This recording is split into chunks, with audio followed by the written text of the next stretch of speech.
The modern world is obsessed with broadcasting intentions. We announce our resolutions, publish our plans, and constantly update our progress before the first substantive action has even been taken. But the truth is this: the more a man talks about what he's going to do, the less likely he is to actually do it. This is not just anecdotal observation, it is a profound philosophical flaw: the talk trap. The weak man uses words as a substitute for deeds. He seeks the immediate, fleeting gratification of applause or encouragement, effectively spending his motivation before the work even begins. The Stoic knows that words are not just communication, they are energy. When you announce a great plan, you expend the mental energy required to conceive of it, and you expose your resolve to the corrupting influence of external opinion. The iron mind conserves that energy and shields that resolve. The ancient wisdom is clear: decide in silence, execute with discipline, and let the results be the only thing that speaks for you. I witnessed this dynamic countless times in the volatile tech industry.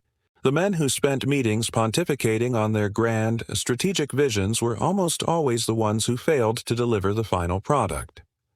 Their ambition was loud, but their execution was quiet and weak. Their words were designed to manage perception, not to move reality.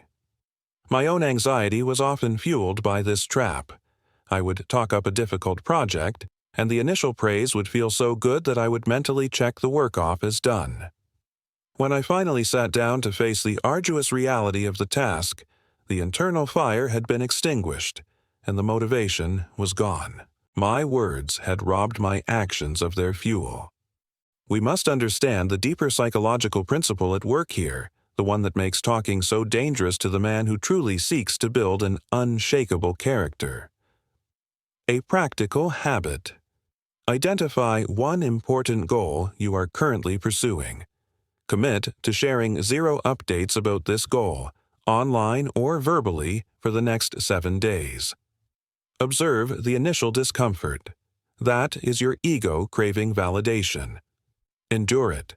Reflective question: what is the ratio of your talk to your action, and how much of your current communication is spent justifying your intentions rather than reporting completed deeds? The core mechanism of the talk trap is premature gratification, receiving the chemical reward for the idea of the work without paying the price of the actual work. When you announce a challenging plan, such as launching a new business, finishing a degree, or mastering a difficult skill, and receive positive feedback, your brain releases dopamine. This is the neurochemical of reward and motivation. The problem is that the brain registers this social validation as a form of accomplishment. It confuses the praise for the intention with the reward for the execution. The pleasure center is satisfied by the anticipation and the announcement, not the arduous exertion required to complete the task. Research has demonstrated this effect. Publicly committing to a goal can actually decrease the likelihood of reaching it because the cognitive process that links identity and goal achievement is prematurely closed by the social acknowledgement. The internal tension necessary to drive the long, often boring, process of execution is released too soon. The work of building something significant, a business, a physique, a deep relationship, is often tedious, private, and requires delayed gratification. If you can get the reward now by simply talking about it, the motivation to endure the pain of actual work is significantly diminished. The strongman's protocol is silence because silence preserves motivation. 1. It maintains tension. By not talking, you maintain the internal pressure and energy required to bridge the gap between your present self and your desired future self. 2. It protects the idea. Your plan, when shared prematurely, becomes polluted by others' anxieties, projections, and unsolicited advice. It becomes a chaotic external force you must manage. Kept silent, it remains a clear internal blueprint for action. 3. It forces genuine reward. The only reward you receive is the quiet satisfaction of completion, which is the purest and most sustainable form of motivation. The strong man understands that the applause should be for the curtain call, not the opening rehearsal. A practical habit. Before starting any new difficult task today, write down the goal in your journal. Then write a simple phrase. My reward is completion. I will not seek external validation until the work is done. Reflective question. How many of your abandoned projects were publicly announced, and how much of your initial enthusiasm was drained by the time the actual hard work began? The Stoics formalized this practice thousands of years before the discovery of dopamine. Their lives and teachings are an active protocol for the preservation of action through silence. Marcus Aurelius, the Roman emperor, provides the ultimate example. His massive efforts, ruling the empire, leading legions, managing plagues, were conducted entirely in the public eye. Yet his philosophical work, his true inner citadel preparation, was kept entirely private. His meditations are not a manifesto for public consumption, they are his rigorous private instructions to himself. He didn't write about what he was going to do, he wrote about how he must act. His focus was entirely on the process and his virtue, not the public result.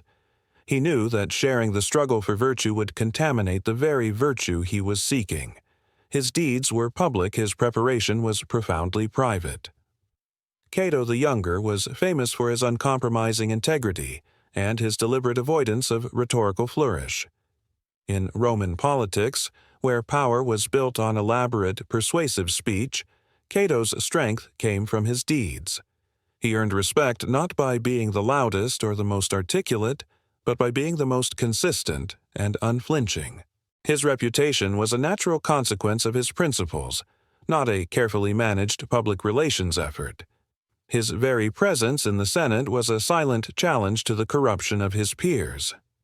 Epictetus, the former slave who became a great teacher, directly instructed his students on the dangers of premature talk, particularly concerning philosophy. He advised, "If you want to do anything worthwhile, refrain from telling anyone that you intend to do it. Just take action and keep it a secret until it is completed. Otherwise, you will only reap the criticism of others." He understood that when you talk about philosophy or virtue, you are inviting the reward before earning the transformation. You must first learn the meaning of what you say. That is, you must embody the principle through sustained action, and then speak. Your life must be the sermon. A practical habit. When you feel the urge to tell someone about a positive change you are making, mentally refer to the change as a secret training protocol. The very act of classifying it as a secret strengthens the resolve and keeps the reward internal. Reflective question. If your current philosophical practices were judged solely by your actions over the past week and not by your descriptions of your intentions, would your life look like that of Marcus Aurelius or that of a frantic social media commentator? The weak man's mouth is a constant source of self-sabotage, but his talk usually falls into 4 specific patterns, each one eroding his capacity for sustained, virtuous action. This is the most common form. The announcer uses words to create a false sense of commitment or to secure a quick hit of validation. Phrases: I'm going to start my own business. My New Year's resolution is X. I'm planning to write a book. The cost. It releases the tension required for execution and invites external doubt that can contaminate the pure resolve of the intention. He wants the praise for the idea without doing the work. The explainer is obsessed with managing external perception. He believes every decision, every action, and every delay requires a detailed, often defensive, narrative. Phrases: I was late because of X, Y, and Z reasons. I had to do it this way because of them. You don't understand my circumstances. The cost. He forfeits his personal sovereignty by treating himself as a child who needs constant permission or understanding from an external authority. The strong man's action is his only explanation. The complainer uses talk to offload the friction of life onto others, mistaking venting for problem-solving. Phrases: my boss is unfair, the system is rigged, This is too hard. The cost. He places the locus of control entirely outside of himself. Complaining is a self-imposed prison. It keeps the mind focused on the uncontrollable external problem rather than the controllable internal response. He seeks pity, not a solution. This is the philosophical trap. The theorizer can quote every Stoic, analyze every text, and debate ethics for hours, but he fails to apply the principles to his own chaotic life. Phrases, as Epictetus says. The dichotomy of control dictates. The cost. He uses complex words as a defense mechanism to avoid the brutal simplicity of discipline. He substitutes intellectual vanity for the hard, physical work of self-mastery. A practical habit. When you find yourself talking about a problem today, pause and classify your talk into one of the 4 types. If it is type 1, 2, or 3, immediately stop the conversation and spend 5 minutes taking an actionable, silent step toward resolving the issue. Reflective question. Which of these 4 patterns is your most frequent means of self-sabotage, and how is it currently eroding your time and mental energy? The strong man, as life, is a demonstration of the strong man's protocol, a set of non-negotiable behaviors that prioritize execution and preserve the integrity of his focus. This is the code of silence and action. The moment of decision is sacred. Do not involve others in the calculation process unless they are a rational, necessary component. The decision to act must be a contract between you and your own rational will, free from the contamination of external doubt or praise. The process is private, the result is public. Work behind closed doors. Let the only thing people see be the consistent, relentless application of effort. You are not seeking a cheerleading squad, you are seeking an internal victory. The strong man's only explanation for his actions is the evidence of his completed deeds. The achieved result requires no defense, no justification, and no elaborate narrative. It simply is. It is the ultimate expression of the dichotomy of control. The final outcome is the only thing worth observing. If you must share, share the lesson learned or the completed product, not the intent or the struggle. The sharing must be an act of justice, not an act of vanity. This protocol shifts your identity from a man who is going to do great things to a man who does great things. The former is fiction, the latter is reality. This commitment must be practiced. Your final practical challenge is a 30-day talk-to-action audit. The challenge. For 30 days, track all major goals you are working on. Every time you talk about a goal to another person for reasons other than necessary coordination, mark a tally. Every time you complete a substantive, difficult block of work toward that goal, mark a second tally. The goal. Reduce the talk tally to 0, or at least below the action tally. You must train yourself to feel the urge to talk and override it with the urge to act. A practical habit. Carry a small rubber band on your wrist. Every time you catch yourself talking about an intention rather than acting on it, snap the band. This creates a physical, immediate aversion to the pattern of weak talk. Reflective question. Which single, high-value goal are you willing to commit to keeping completely silent about for the next 30 days, and how will you ensure your internal reward system is ready to carry the load? We have covered the psychological trap of premature gratification, the historical examples of Stoic silence, the 4 patterns of weak talk, and the powerful strong man's protocol for execution. Your words have power. When you use them to seek comfort, validation, or distraction, you bleed away the energy you need for action. The weak man is loud and reactive.